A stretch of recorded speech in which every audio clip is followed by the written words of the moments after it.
I realize that this is the final sermon during this month when the theme is beloved community. So I thought it might be useful before we kind of get into this a little bit to refresh our memories on what beloved community can be, at least according to Martin Luther King Jr.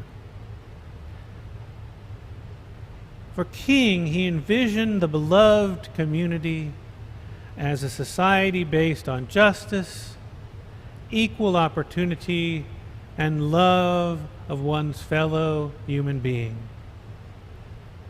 Can you imagine that? A society, built on justice and equal opportunity and love of one's fellow human being. You imagine that in your mind. And when you do imagine it, what do you notice your reaction is? What thoughts go on in your mind when you picture that? Do you have thoughts like, don't we already have a country based on justice, equal opportunity, and love of one's fellow human being? But some of you might say, in your mind, I don't know if we can ever truly have a society that's based on love and justice and equal opportunity. And some of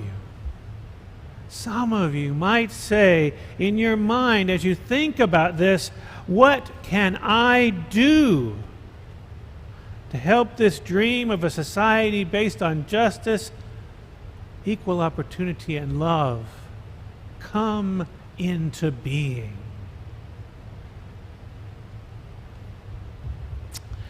Well, today I want to explore what each of us and this UU Miami congregation can do to help create beloved community.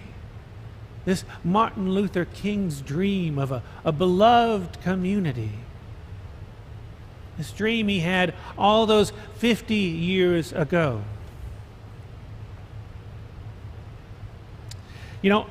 When I think about what he said, those words seem big to me. And so I chose different words that I think describe, at least to me, more easily what beloved community is. And the words I chose are fairness, equality, and kindness. These feel like action words to me, things we can do.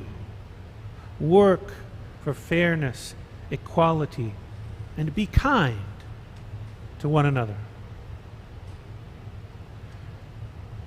But I also know that these words, even these words, well, they're not concrete concepts like words that we can use to describe an object like a chair or water or an apple. Concepts of fairness, equality, and kindness are open to interpretation. Each of us might see it a little differently. And they're filtered through us and our own prejudices and biases. And that concerns me, because like all of us, we have grown up in a culture that's rooted in white supremacy and white privilege, a culture in which having white skin, I'm treated differently, better than people whose skin isn't white.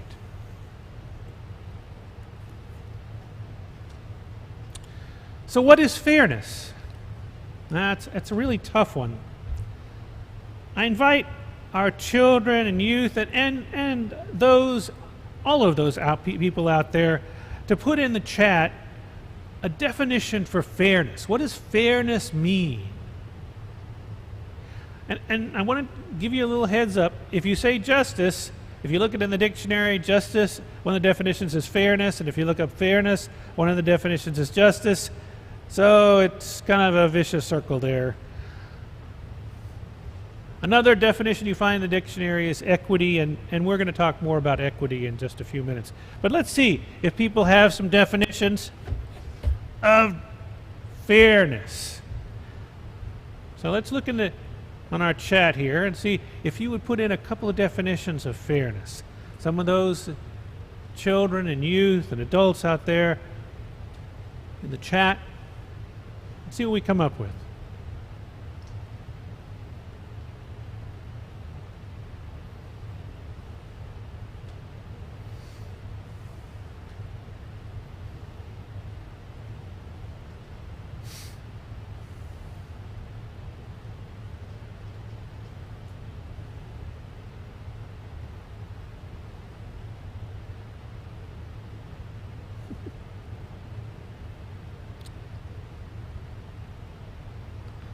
What does fairness mean?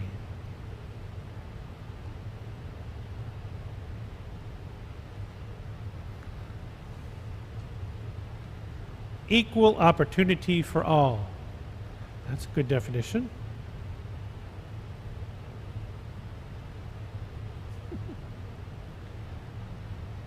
I'll keep an eye out. Here we are. Win-win interaction. We all get a place. We all get a piece of the pie, no matter how small. Next time, we make more pies. Impartiality. Good to the human spirit. Treat everyone the same. Thank you all for sharing some of those.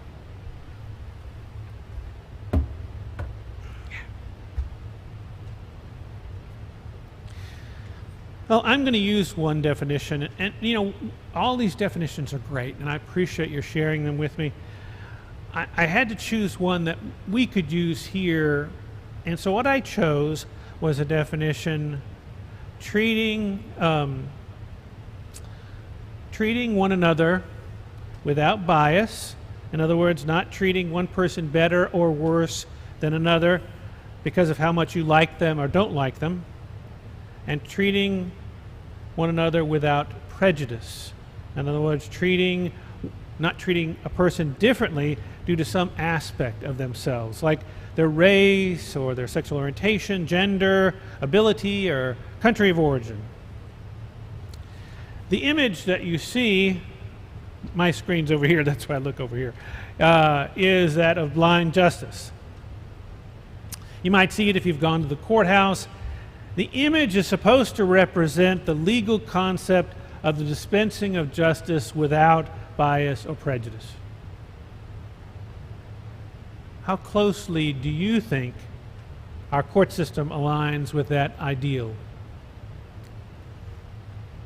How closely to you in your daily life, in your daily interactions, when you judge someone, when you treat other people in a certain way? I mean, this is the ideal, that we try to treat each other well. I have to say that fairness is not always fair. And even as we try to be fair, we're not able to hit that 100% of the time. But if you think for a moment, if you reflect on even yesterday or the day before, what percentage of the time did you try to reach this ideal in how you interacted with others and how you judged situations? I want to offer you a situation for you to contemplate for a moment. Think for a moment of two people arguing with one another in line waiting for their COVID vaccine shot. Person one says it's unfair that person two get to be first in line because person one had an appointment, and it's their first shot. Person two says it's unfair that person one get to be first in line because person two, well, they'd already gotten their first shot. But they were told when they came back that they would be first in line to get the shot. Now, here's the hard part. It's your decision who gets to be first in line. How do you decide? What's the chance that whatever you decide won't feel fair to one of those two people? And here's another question. If it doesn't feel fair, does it mean it's not fair?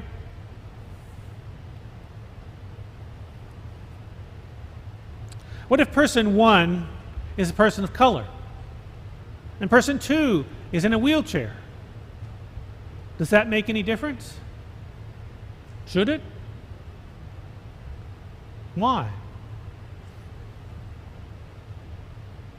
Children and youth particularly, I invite you to discuss this with your parents. How would you choose who gets to go first in line?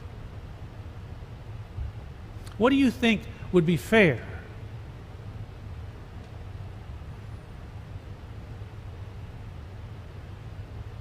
Now, I called this service the spiritual practice of beloved community because I have some thoughts on how we can treat others and make those kinds of difficult decisions.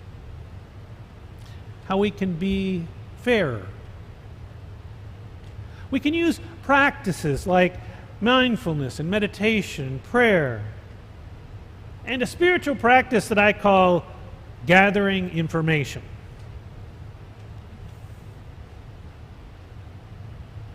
Now, I don't believe we can ever be completely fair, but I think we can be fairer if we just take a few steps. First, if you have to make a decision like this, and it's a hard decision, take a deep breath.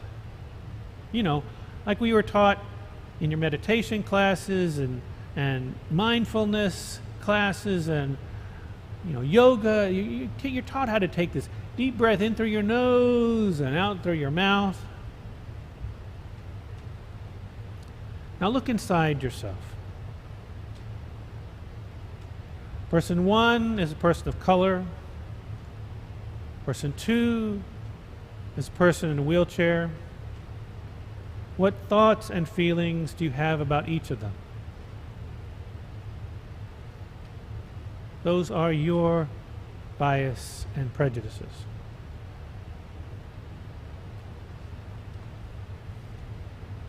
Now think about who should be first in line. Now, if you learn about what's going on within yourself, what your biases and prejudices are, you know how you would deal with that situation if it were based on your biases and prejudices. But what we're asking you to do is to be fair.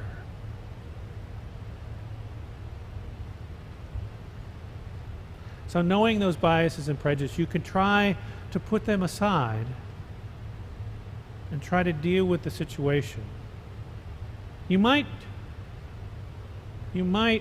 try using the second spiritual practice, gathering some more information.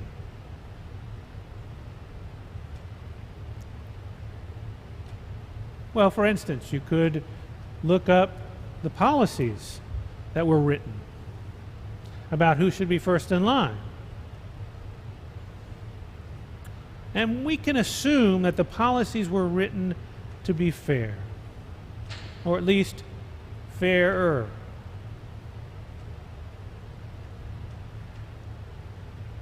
Another way to gather information is to assume that the people in line are not numbers. They're not person number one and person number two. They're actually people. And so you might talk to them You might wonder why it's so important to them to be first in line. There may be other pieces of information that you could find out. You might find out one of them has a transportation issue that they have to get to their bus in a certain amount of time for them to take them back to wherever they need to go, or that they have to get to work.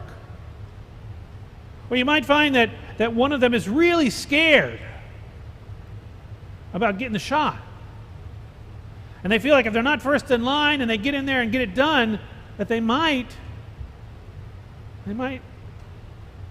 run away.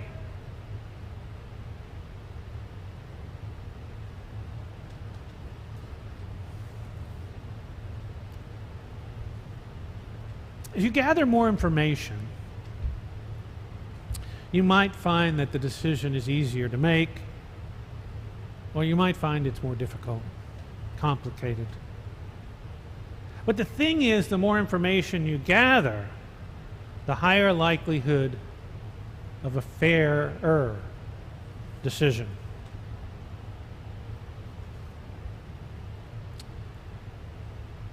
Now let's talk about equity and equality. Now I asked Steve to make this image full screen. You don't have to see me for this part. But I really want you to look at it. Now this is the image of three people: a white male, a black female, and a person in a wheelchair. And they're all watching a soccer game. You also notice that there's a fence between them and the soccer game. Our Unitarian Universalist principles state that we affirm, in other words, we state with conviction and promote that we act on our beliefs in the world of justice, equity, and compassion in human relations. We'll talk more about equity in a minute, but it's defined in the dictionary as being fair or just. Looking at this image, notice at the differences in how each person can see and enjoy the game. Do you think this image or any of these images represent what happens in reality?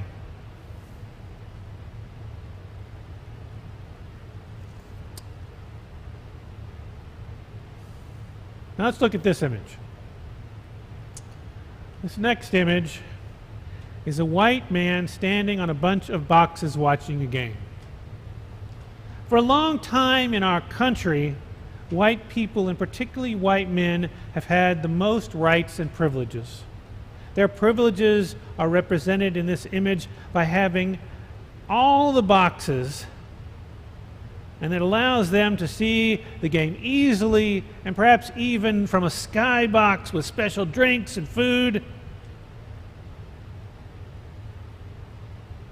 Well, let's see how we can move from this situation to equity, which has a direct effect on equality for all.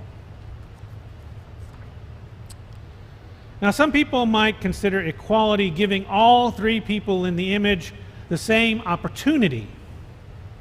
That's the first image you see. The white man is still given a box to see the game. He doesn't really need the box. He can see and enjoy the game without it. The black girl is given a box, and she can barely see over the fence, even with the box. He doesn't really have equality, but it is better, a little more opportunity. And what the heck is a person in a wheelchair supposed to do with a box? Doesn't help them at all. Now let's look at equity. That's the second image in this picture. Well, this is better. And Unitarian Universalists, as Unitarian Universalists, many of us have worked toward equity. As you can see, the white male doesn't need a box, so he doesn't have one. The black girl has two boxes, and she can see and enjoy the game. And the person with the wheelchair has a ramp, so he can see and enjoy the game. Well, we might think this is how our society should be, providing more opportunities for everyone to flourish. But the thing is, there's one more step to true equality. It's changing the laws and policies and impediments that put up the fence in the first place. Equality is tough because it means we have to look not only at changing our personal behavior, but we have to look at the laws and policies that have been put in place by our country that puts white people first, protects white people and their rights and their needs. This is our country.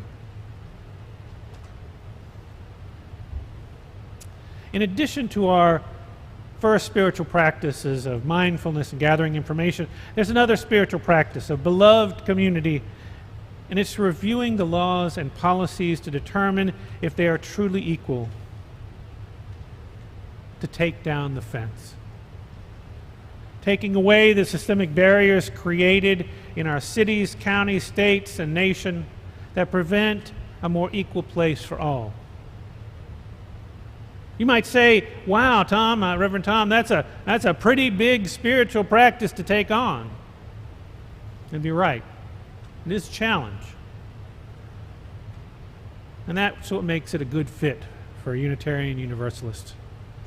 Because we understand that we must be the change we seek. Right now, some of us here in this congregation are looking at policies and practices with a grassroots organization called PACT, People Acting in Community Together. We know that looking at all these laws and policies, well, that's going to take time. And it may not be finished in our lifetime. But we need to start. So we take one issue at a time. For instance, we're looking to change policing standards, particularly around getting police to give civil citations for minor offenses rather than arresting people. A civil citation is like getting a ticket, and it could be used for things like marijuana possession, minor theft, nonviolent crime, so that the person wouldn't have to be arrested and have an arrest record. You see, having an arrest record can be seen by those people who are potential employers. And it makes jobs more difficult to get. A seemingly simple change, giving a citation instead of arresting someone, keeps them from having an arrest record, makes the world a little more equal. When PACT members started talking with politicians, police officers, even the ACLU about this, well, there were issues that popped up. One of those issues was who determines who gets a citation and who gets arrested? Well, obviously it's the policeman or police person, police officer at the scene. There is no one to check on the police officer's decision-making process for giving a citation or arresting someone when dealing with adults. It's different for the youth. So youth know this. When a youth is taken to jail, presumably to be arrested, there are people there who help determine whether the police officer's decision might have been to arrest the child, might be reconsidered. And maybe a citation would be a better choice, so that this youth wouldn't have an arrest record. Instead, they would have consequences, but not an arrest record. PACT is saying, well, if we can do that for youth, why can't we do that for adults? Because think about the situations that people are in. It can get heated, or police officers can have prejudices of their own or biases. Why can't we take, if a person is arrested, take them to jail, but at that point, perhaps there's still an opportunity to give them a citation rather than give them an arrest record. One change to make the world more equal. Finally, let's talk just a little bit about kindness. You heard a wonderful story by Chris today about kindness. And as I read the story and I was thinking, oh my gosh, that's such a fabulous story. And I came across this quote by Swami Savananda. He wrote, "Put your heart, mind, intellect, and soul even into your smallest acts. That is the secret of success." And that quote really sparked me. I thought about it, and it really seemed what I was hearing from that story. I believe we have to put even the smallest, we have to put our whole selves even into the smallest act of kindness that we offer. And there is the secret to success. And I believe that this kindness, that being kind, is foundational to building a beloved community. And I want to offer a definition that works for me for kindness. It's to treat one another with a loving heart.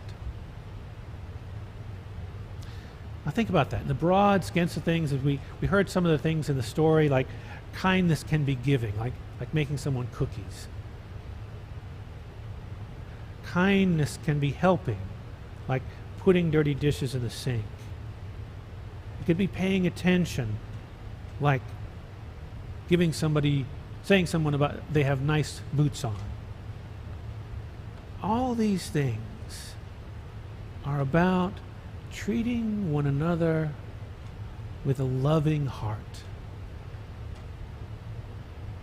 Saying their name, like, "Hey, Chris," instead of, "Hey, you." It's a little thing, but it comes from having a loving heart, to take the time necessary to think about that other person and put their needs in front of yours, if only for a small act. And if everybody were doing these small acts of kindness, well, there'd be an awful lot of kindness floating around out there, wouldn't there? Maybe even enough to change the world. Sometimes it is difficult to know what to do to be kind to another person, but that shouldn't stop us. And if you don't really know what you might do to help another person, to show them kindness, well, you might ask them. And sometimes that's all it takes. That is a kindness. Fairness, equality, kindness are spiritual practices that continue to build beloved community here at UU Miami and beyond the walls of this church.